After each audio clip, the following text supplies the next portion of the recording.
નમસ્કાર વિદ્યાર્થી મિત્રો, ફરી પાછા આપણે ઈ લર્નિંગ પ્રોગ્રામમાં દ્વિતીય સત્ર સામાજિક વિજ્ઞાન ધોરણ 8 માં ધાર્મિક સામાજિક સુધારણા પ્રકરણ નંબર 1 નો અભ્યાસ કરી રહ્યા છીએ। ગયા લેક્ચરની અંદર દયાનંદ સરસ્વતી, રાજારામ મોહન રાય જેવા સમાજ સુધારકોની આપણે ચર્ચા કરી। આજે આપણે ફરી પાછા બીજા બે સમાજ સુધારકોની વાત કરીશું, જેમાં રામકૃષ્ણ પરમહંસ જેવા સમાજ સુધારકની વાત કરીશું। દયાનંદ સરસ્વતી અને રાજારામ મોહન રાય જેવા બ્રાહ્મણ કુટુંબમાં જન્મેલા એ સમાજ સુધારકોએ ભારતની અંદર જબરજસ્ત સામાજિક સુધારણાની કામગીરી કરી। એવા જ બીજા એક સમાજ સુધારક આજે આપણે જેની વાત કરવા જઈ રહ્યા છીએ, રામકૃષ્ણ પરમહંસ અને એમના શિષ્ય સ્વામી વિવેકાનંદ। કોણ નથી જાણતું વિદ્યાર્થી મિત્રો? તો એ સ્વામી વિવેકાનંદે સરસ મજાનું સૂત્ર આપ્યું હતું, ઉઠો જાગો અને ધ્યેય પ્રાપ્તિ સુધી મંડ્યા રહો। ઉઠો જાગો અને ધ્યેય પ્રાપ્તિ સુધી મંડ્યા રહો, જે સૂત્ર આપનાર એ સ્વામી વિવેકાનંદ વિશે પણ આજે ભણીશું। પરંતુ એ પહેલા રામકૃષ્ણ પરમહંસ વિશે આજે આપણે અભ્યાસ કરીશું। હવે રામકૃષ્ણ પરમહંસ ભારતીય સંસ્કૃતિના એ જ્યોતિધર, બધા જ ધર્મોના સત્યને પામનારા। રામકૃષ્ણ પરમહંસની જો કોઈ ઓળખ આપી હોય તો એ ભારતીય સંસ્કૃતિના જ્યોતિધર હતા વિદ્યાર્થી મિત્રો। ભારતીય સંસ્કૃતિના જ્યોતિધર, બધા જ ધર્મોના સત્યને પામનાર એ સંત અને સુધારક હતા। બધા જ ધર્મોના સત્યને પામનારા સંત અને એક સમાજના જબરજસ્ત સુધારક હતા। જન્મ બંગાળના હુગલી જિલ્લાના કામારપુકર ગામમાં થયો। રામકૃષ્ણ પરમહંસનો જન્મ એ હુગલી જિલ્લાના કામારપુકર ગામમાં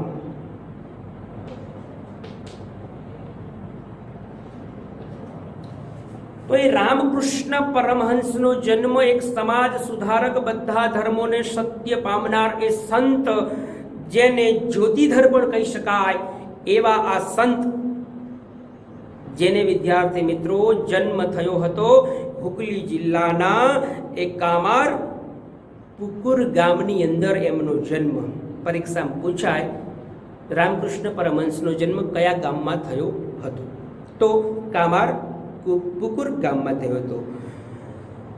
બાળપણથી જ, નાનપણથી જ વિદ્યાર્થી મિત્રો ધાર્મિક પ્રવૃત્તિમાં રસ, એટલા માટે તેઓ કોલકાતા પાસે આવેલા દક્ષિણેશ્વર કાલી માતાના મંદિરના પૂજારી હતા।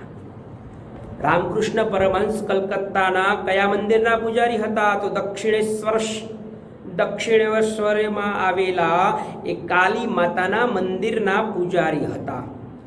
તેમણે ઈશ્વરને વિવિધ રૂપે પામવાનો પ્રયત્ન કર્યો। ઈશ્વરને વિવિધ રૂપે પામવાનો રામકૃષ્ણ પરમહંસે પ્રયત્ન કર્યો વિદ્યાર્થી મિત્રો। તેમણે શુદ્ધ ચારિત્ર, જ્ઞાન ભક્તિના ઉપદેશથી અનેક લોકો તેમની પાસે આવ્યા। કેશવચંદ્ર સેન, દયાનંદ સરસ્વતી જેવા ધાર્મિક સામાજિક સુધારકો તેમની સાથે તેમની મુલાકાતો થઈ। રામકૃષ્ણ પરમહંસની, દયાનંદ સરસ્વતી તેમજ અલગ અલગ એવા સમાજ સુધારક કેશવચંદ્ર સેન સાથે પણ મુલાકાતો થઈ અને પાશ્ચાત્ય અસરમાં આવેલા લોકોને રામકૃષ્ણ પરમહંસના બોધથી પોતાના ધર્મ અને સંસ્કૃતિમાં પુનઃ શ્રદ્ધા જાગૃત થઈ। જે આજે પાશ્ચાત્ય સંસ્કૃતિ, પશ્ચિમની જે સંસ્કૃતિની અસર આપણામાં જે મોટી જોવા મળે છે, એ સમયે પણ હતી। તો એ સમયમાં ભારતીય સંસ્કૃતિમાં શ્રદ્ધા ઉત્પન્ન થાય એના માટે ભારતની અંદર રામકૃષ્ણ પરમહંસે જબરજસ્ત કામગીરી કરી. તો ટૂંકમાં રામકૃષ્ણ પરમહંસ એક જ્યોતિધર, તમામ ધર્મોના સત્યને પામનાર એ સમાજ સુધારક, હુગલી જિલ્લાના કામારપુકુર ગામની અંદર એમનો જન્મ, અને એ જન્મના પરિણામ સ્વરૂપે કાલેશ્વર માતાના મંદિરની અંદર દક્ષિણેશ્વર કાલી માતાના મંદિરના પૂજારી, અને ધીરે ધીરે ભારતના સમાજ સુધારકોમાં એમની બહુ મોટી ગણના થવા લાગી. પરિણામે તેમના જે ઉપદેશો હતા એ જ્ઞાન, ભક્તિ અને શુદ્ધ ચારિત્રના ઉપદેશોથી અનેક એવા લોકો તેમની સાથે જોડાયા. એમની અવારનવાર મુલાકાત કેશવચંદ્ર સેન અને દયાનંદ સરસ્વતી જેવા મહાન સમાજ સુધારકો સાથે કરવામાં આવતી હતી. અને પાશ્ચાત્ય સંસ્કૃતિની અસરમાંથી લોકોને પુનઃ ભારતીય સંસ્કૃતિના, ધર્મના દર્શન થાય, પુનઃ એમનામાં શ્રદ્ધા પ્રાપ્ત થાય, એ માટેના પ્રયાસો પણ એમને કર્યા હતા. તો આવી વિશેષ પ્રકારની કામગીરી રામકૃષ્ણ પરમહંસે કરેલી હતી. બીજા સમાજ સુધારક પરીક્ષામાં સૌથી મહત્વના પૂછી શકાય 3-4 ગુણની અંદર સ્વામી વિવેકાનંદ વિશે વિસ્તૃત સમજ આપો. એક સમાજ સુધારક તરીકે સ્વામી વિવેકાનંદ.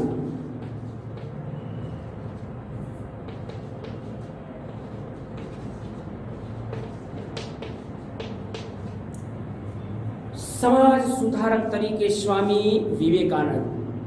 નાનપણના નામ નરેન્દ્રનાથ દત્ત.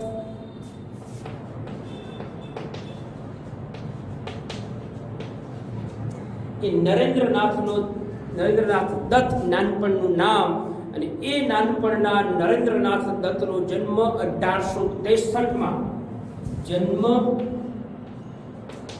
1863, મૃત્યુ 1902. પરીક્ષામાં પૂછાય જન્મ મૃત્યુ. તો એ 1863માં નરેન્દ્રનાથ દત્ત નો જન્મ થયો અને 1902માં તેમનું મૃત્યુ થયું. રામકૃષ્ણ પરમહંસના સંપર્કમાં આવ્યા બાદ સ્વામી વિવેકાનંદ એ બંગાળી સ્નાતક રામકૃષ્ણ પરમહંસના સંપર્કમાં આવ્યા, અને રામકૃષ્ણ પરમહંસે નાનપણમાં જ એ જ્ઞાન પ્રાપ્તિની તૃપ્તિ થઈ, જ્ઞાન પિશાચની તૃપ્તિ. સ્વામી વિવેકાનંદ, નાનપણનું નામ નરેન્દ્રનાથ દત્ત, અને એમને રામકૃષ્ણ પરમહંસ પાસે જ્ઞાન પિશાચની તૃપ્તિ થઈ, અને પરિણામે નરેન્દ્રનાથ દત્તે રામકૃષ્ણ પરમહંસ પાસે દીક્ષા લીધી. વિદ્યાર્થી મિત્રો, એમના શિષ્ય બન્યા, સંન્યાસી ધારણ કરી અને સ્વામી વિવેકાનંદ નામ ધારણ કર્યું. વિવેકાનંદ નામ ધારણ કર્યું. રામકૃષ્ણ પરમહંસ પાસે દીક્ષા લઈ અને એ રામકૃષ્ણ પરમહંસના શિષ્ય નરેન્દ્રનાથ દત્તે હવે પોતાનું નામ સ્વામી વિવેકાનંદ રાખી ધારણ કર્યું. ભારતીય અને પાશ્ચાત્ય તત્વજ્ઞાનના ઊંડા અભ્યાસ બનવાવાળા વ્યક્તિ તેઓ બન્યા. ભારતીય અને પાશ્ચાત્ય સંસ્કૃતિનો ઊંડો અભ્યાસી તેઓ બન્યા, અને એમને સ્વામી વિવેકાનંદે લોકોના દુઃખ દૂર કરવા માટે, દુઃખી માનવોની સેવા કરવા માટે ઘણા બધા પ્રયાસો કર્યા, અને એમાં એમને ઈશ્વરના દર્શન કરવાનો બોધ આપ્યો. તેમણે ભારતીય યુવાનોમાં ભૂતકાળ પ્રત્યે ગૌરવ અને ભવિષ્ય માટે શ્રદ્ધા જાગૃત કરી. સ્વામી વિવેકાનંદે યુવાનોમાં ભૂતકાળ પ્રત્યે ગૌરવ અને ભવિષ્ય પ્રત્યે શ્રદ્ધા જાગૃત કરવાનું કામ સ્વામી વિવેકાનંદે કર્યું. 1893 ની અંદર અમેરિકામાં સ્વામી વિવેકાનંદે 1893માં અમેરિકા શિકાગો શહેરમાં 1893માં અમેરિકા, યુનાઇટેડ સ્ટેટ્સ ઓફ અમેરિકાના શિકાગો શહેરમાં એ ભરાયેલી વિશ્વ ધર્મ પરિષદમાં તેમને ભાગ લીધો, હાજરી આપી, અને એમાં એમને ભાષણ આપી છટાદાર ભાષણ આપી અને તમામ લોકોને ભારતીય સંસ્કૃતિ અને તત્વજ્ઞાનની સમજ આપી. તમામ લોકોને ભારતીય સંસ્કૃતિ અને એના તત્વજ્ઞાનની સમજ આપી. ત્યારબાદ એ ભારતના અલગ અલગ જે લોકો છે એમને તત્વજ્ઞાન અને વિશ્વને સમજ આપ્યા બાદ એમને અમેરિકા, યુરોપ, ઇજિપ્ત, ચીન, જાપાન જેવા દેશોમાં પ્રવાસ કરી ભારતીય સંસ્કૃતિનો ફેલાવો કર્યો. સ્વામી વિવેકાનંદે અલગ અલગ ચીન, અમેરિકા, યુરોપ, ઇજિપ્ત, જાપાન જેવા દેશોમાં પ્રવાસ કરી અને ભારતીય ધર્મ અને ભારતીય સંસ્કૃતિનો પ્રચાર કર્યો. એટલા માટે જ ભારતીય સંસ્કૃતિના પ્રશંસક અને પ્રખર રાષ્ટ્રપ્રેમી આ સ્વામી વિવેકાનંદે ભારતીય લોકોને એક જબરજસ્ત સૂત્ર આપ્યું: ઉઠો, જાગો અને ધ્યેય પ્રાપ્તિ સુધી મંડ્યા રહો. સૂત્ર આપ્યું: ઉઠો, જાગો અને ધ્યેય પ્રાપ્તિ સુધી મંડ્યા રહો. જ્યાં સુધી તમારું ધ્યેય સિદ્ધ ન થાય ત્યાં સુધી તમે એમાં લાગી રહો, મંડ્યા રહો. આવું સૂત્ર આપનાર સ્વામી વિવેકાનંદ. પરીક્ષામાં પૂછાય, સ્વામી વિવેકાનંદે કયું સૂત્ર આપ્યું હતું? કે ધ્યેય પ્રાપ્તિ સુધી મંડ્યા રહો. જેવું સૂત્ર આપ્યું હતું અને યુવાનોમાં એ શ્રદ્ધા એમને જાગૃત કરી. સ્વામી વિવેકાનંદે એથી આગળ 1897માં પોતાના ગુરુના નામથી બેલુરમાં રામકૃષ્ણ મિશનની સ્થાપના કરી. 1897માં રામકૃષ્ણ મિશન મઠની સ્થાપના. પોતાના ગુરુના નામથી રામકૃષ્ણ મિશન મઠની સ્થાપના 1897માં આ વિવેકાનંદે એ મઠની સ્થાપના કરી. આ મિશન દ્વારા, આ મઠ દ્વારા વિવિધ પ્રકારના માનવ સેવાના કાર્યો કરવામાં આવ્યા અને એ માનવ સેવાના કાર્યોનો આદેશ પણ તમામ લોકોને આપવામાં આવ્યો. રામકૃષ્ણ પરમહંસના જીવનમાંથી પ્રેરણા મેળવી જનસેવા એ જ પ્રભુ સેવા મિશને અમલ કર્યો.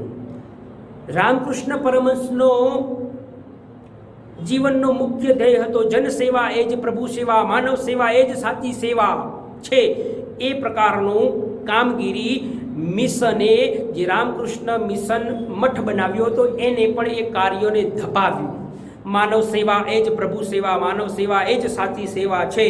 એ પ્રકારના સૂત્રનો અમલ કર્યો. દેશમાં શાળાઓ ખોલી, શિક્ષણ આપવાની, દવાખાનાનું કામગીરી, સેવા કરવાનું કાર્ય પણ આ રામકૃષ્ણ પરમહંસના નામથી બનાવવામાં આવેલો એ મઠ એને કાર્ય કરું. શિક્ષણ, આરોગ્ય, સેવા, શાળાઓ ખોલવામાં આવી અને આ મિશનની શાખાઓ આજે ભારત અને વિદેશોમાં પણ આજે પણ કાર્યરત છે. તો આવું જબરજસ્ત કામગીરી. નરેન્દ્રનાથ દત્ત, નાનપણનું નામ, 1863માં જન્મ થયો અને 1902માં તેમનું મૃત્યુ થયું. રામકૃષ્ણ પરમહંસ પાસે શિષ્ય બન્યા અને સાધુ બન્યા અને એ સાધુ બન્યા સાથે જ રામકૃષ્ણ પરમહંસના નામથી મઠ બનાવ્યો. અમેરિકાના શિકાગોમાં ધર્મ પરિષદમાં એમને હાજરી આપી. જબરજસ્ત વાકછટાથી તમામ લોકોને મંત્રમુગ્ધ કર્યા અને એમને સૂત્ર આપ્યું: ધ્યેય પ્રાપ્તિ સુધી ઉઠો, જાગો અને ધ્યેય પ્રાપ્તિ સુધી મંડ્યા રહો. જેવું સૂત્ર પણ આ વ્યક્તિએ આપ્યું. એથી આગળ હવે આગળની વાત કરીએ. મુસ્લિમ સમાજમાં સુધારણાની ચળવળ. આગળ પરીક્ષામાં પૂછાય, મુસ્લિમ સમાજમાં સુધારણાની ચળવળ કેવી રીતના કરવામાં આવી, શું શું થયું, એના વિશેની વિસ્તૃત સમજ આપો. 19મી સદીના શરૂઆતના ગાળામાં ઉત્તર પ્રદેશની અંદર રાયબરેલીમાં સૈયદ અહમદ ખાન અને બંગાળામાં શરીફ અતુલ્લા જેવા લોકોની આગેવાની હેઠળ મુસલમાનોમાં સામાજિક ધાર્મિક જાગૃતિ આવે એ માટેના આરંભ કરવામાં આવ્યો. ક્યાં? ઉત્તર પ્રદેશના રાયબરેલીમાં સૈયદ અહમદ ખાનના નેતૃત્વ નીચે અને બંગાળના શરીફ અતુલ્લાના નેતૃત્વ નીચે મુસ્લિમોમાં સામાજિક ધાર્મિક જાગૃતિ આવે એ માટેના પ્રયાસો કરવામાં આવ્યા. તેમણે ધાર્મિક નેતા દિલ્હીના શાહ વલીઉલ્લાહના ઉપદેશોની પ્રેરણા મેળવી તેઓ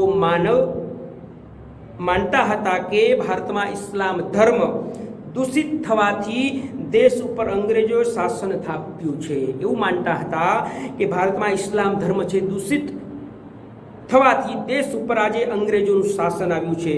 એટલે એમણે ઇસ્લામ ધર્મ અને સંસ્કૃતિને મજબૂત બનાવવા માટે, શુદ્ધ કરવા માટે વહાબી આંદોલન ચલાવ્યું.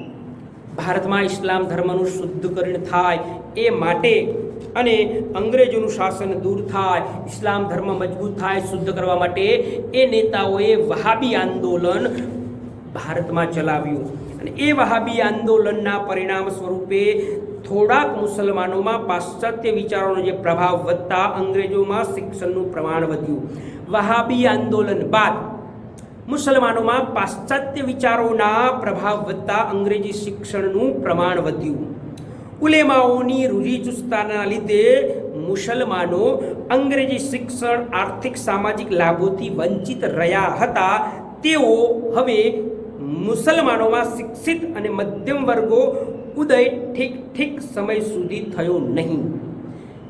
જે રૂઢિચુસ્ત ઉલેમાઓ હતા એના પરિણામ સ્વરૂપે સામાજિક આર્થિક લાભોથી જે મુસલમાનો વંચિત રહ્યા હતા, એ ઉપરાંત મુસલમાનો શિક્ષિત અને મધ્યમ વર્ગનો ઉદય તો ઠીક સમય સુધી થયો પણ નહીં.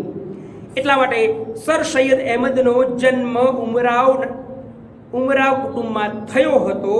તેઓ ઈસવીસન 1857ના સ્વાતંત્ર્ય સંગ્રામ વખતે કંપની સરકારની નોકરી કરતા હતા. તે વખતે કંપનીને વફાદાર રહ્યા. 1869માં નિવૃત્તિ પછી તેઓ ઇંગ્લેન્ડ ગયા. પાશ્ચાત્ય ઉદારમતવાદથી પ્રભાવિત થયા. તેઓ મુસલમાનોને અંગ્રેજી કેળવણી લઈ અને તેમનું પછાતપણું અને રૂઢિચુસ્તતા દૂર કરવાનો આગ્રહ સર સૈયદ અહેમદ ખાને શરૂ કર્યો. તેમણે 1970માં તહજીબ ઉલ અખલાક નામનું સામાયિક શરૂ કર્યું. 1875માં અલીગઢમાં મુસ્લિમ કોલેજની સ્થાપના કરી. સર સૈયદ અહેમદે 1875માં અલીગઢમાં મુસ્લિમ કોલેજની સ્થાપના કરી. વિદ્યાર્થી મિત્રો, પરીક્ષામાં પૂછી શકાય. અલીગઢ મુસ્લિમ યુનિવર્સિટી તરીકે આજે ઓળખાય છે. અંગ્રેજી શિક્ષણ, સાહિત્ય, વિજ્ઞાનના ગ્રંથોમાં ઉર્દુમાં અનુવાદ કરવામાં આવ્યો. અંગ્રેજી સાહિત્યનો, અંગ્રેજી શિક્ષણના જે વિજ્ઞાનના ગ્રંથો છે એનો ઉર્દુ ભાષામાં અનુવાદ કરવામાં આવ્યો. મુસલમાનોને પાશ્ચાત્ય જ્ઞાનથી પરિચિત કરાવ્યા. તેમણે બુરખા પ્રથા, બાળ લગ્નનો વિરોધ કર્યો. વિધવા વિવાહ તથા સ્ત્રી કેળવણીની તરફેણ કરી. પરીક્ષામાં અલગથી પૂછી શકાય સર સૈયદ અહેમદે કેવા સુધારણાના કાર્યક્રમો કર્યા. તો 1970માં તહઝીબ ઉલ અખલાક નામનું સામાયિક શરૂ કર્યું. 1875માં અલીગઢમાં મુસ્લિમ કોલેજની સ્થાપના કરી, જે આજે અલીગઢ મુસ્લિમ યુનિવર્સિટી તરીકે ઓળખાય છે. અંગ્રેજી સાહિત્ય અને વિજ્ઞાનના જે ગ્રંથો હતા એનો ઉર્દુ ભાષામાં અનુવાદ કર્યો. મુસ્લિમોને પાશ્ચાત્ય શિક્ષણથી પરિચિત કરાવ્યા. બુરખા પ્રથા, બાળ લગ્નનો વિરોધ કર્યો. વિધવા વિવાહ, સ્ત્રી કેળવણીની એમને તરફેણ કરી. વિધવાઓના પુનઃવિવાહ થાય અને સ્ત્રીઓ છે કેળવણી મેળવે એ પ્રકારની એમને જબરજસ્ત કામગીરી કરી. તો મુસ્લિમ સમાજના સુધારણામાં સર સૈયદ અહેમદ ખાનનું જબરજસ્ત યોગદાન. કોલેજ, શિક્ષણ, બુરખા પ્રથા જેવા અનેક પ્રકારના જે પરંપરાગત રીત રિવાજો હતા એ રીત રિવાજો દૂર થાય અને શિક્ષણ મેળવે, પાશ્ચાત્ય શિક્ષણ મેળવે એ માટેના પ્રયાસો પણ કર્યા. એટલે વિદ્યાર્થી મિત્રો, આજે આપણે સ્વામી વિવેકાનંદ, રામકૃષ્ણ પરમહંસ અને મુસ્લિમ સમાજ સુધારણાના કાર્યક્રમો કેવી રીતના થયા એમાં સર સૈયદ અહેમદનું યોગદાન વિશેષ તરીકે પૂછી શકાય પરીક્ષામાં. તો એ વિગતવાર તમે એનો અભ્યાસ કરી લેજો અને આપણે એ પ્રશ્નને ખૂબ ન્યાય પણ આપીશું. તો આજે અહીં સુધી ફરી પાછા નવા લેક્ચરની અંદર નવા સમાજ સુધારક સાથે ફરી મળીશું. જય હિન્દ, જય ભારત.